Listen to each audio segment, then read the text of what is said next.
जो कई दिन से खाली आफताब आफताब बोल रहे हैं, प्रिंस यादव का भी तो नाम बोलो। अरे कितनी नफरत दिखाओगे तुम। एक महिला पर, एक खातून पर जुल्म होता है, इसलिए होता है कि मर्दों में जो बीमारी है औरतों पर जुल्म करने की, इसीलिए औरतों पर जुल्म करते हैं। आप उनकी बीमारी को ठीक करो। औरत पर जुल्म जो करते हैं उनको अगर मजहब का चश्मा लगाकर देखा जाएगा तो ये बड़ी नाइंसाफी होगी।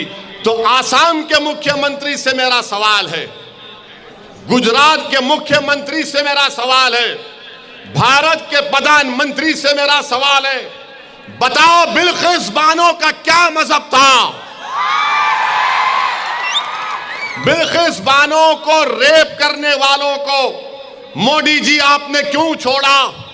बिल्किस बानो 6 महीने की प्रेग्नेंट थी, मोदी जी आपने उन जालिमों को क्यों छोड़ा?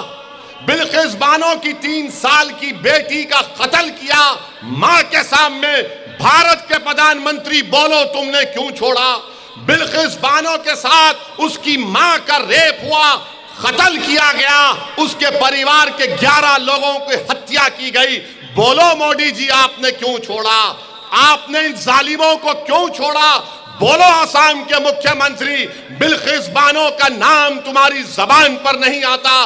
अरे सबसे बड़े इंसानियत के दुश्मनी करने वाले आप लोग हैं कि बिल्किस बानो के कातिल, बिल्किस बानो की बेटी के कातिलों को देश के प्रधानमंत्री छोड़ते हैं। मोदी जी, ये सबका साथ, सबका विकास, सबका विश्वास नहीं, ये तो धोखा है गरीबों से, ये जुल्म है भारत की महिलाओं से, ये जुल्म है उन मासूम बच्चों से जिन्होंने अपनी मां और बाप को खोया। मेरे अजीज दोस्तों और बुजुर्गों, ये सच्चाई है। क्या भाजपा बिल्किस बानो के ऊपर बोलेगी?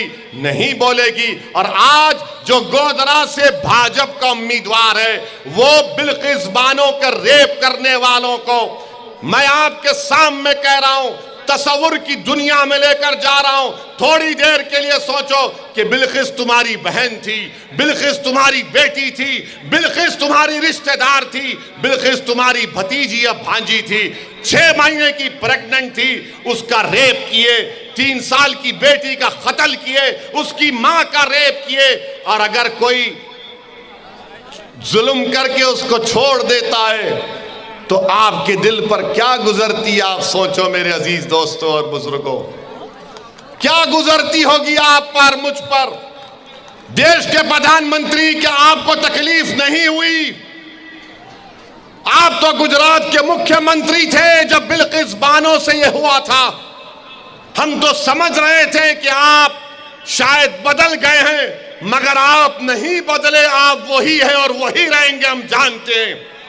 मेरे अजीज दोस्तों और बुजुर्गों, आप देखते हैं कि नरोडा पाटिया में 90 से ज्यादा लोगों को कत्ल कर दिया जाता, उसमें मुल्जिम को सजा होती है, वो कोर्ट से बेल लेकर रिहा होता है और वो बीजेपी के लिए इलेक्शन में काम करता है और कहता है कि मैंने 90 लोगों का कत्ल किया, मुसलमानों का, मुझे लाइफ की सजा दी गई और आज मैं बेल से निकलकर, जेल से निकलकर मैं मोदी जी के लिए वोट का मुतालबा कर रहा हूं। वाह मोदी जी, आपकी क्या मोहब्बत है ऐसे किरदार के लोगों से। इन खबर चैनल को सब्सक्राइब करें।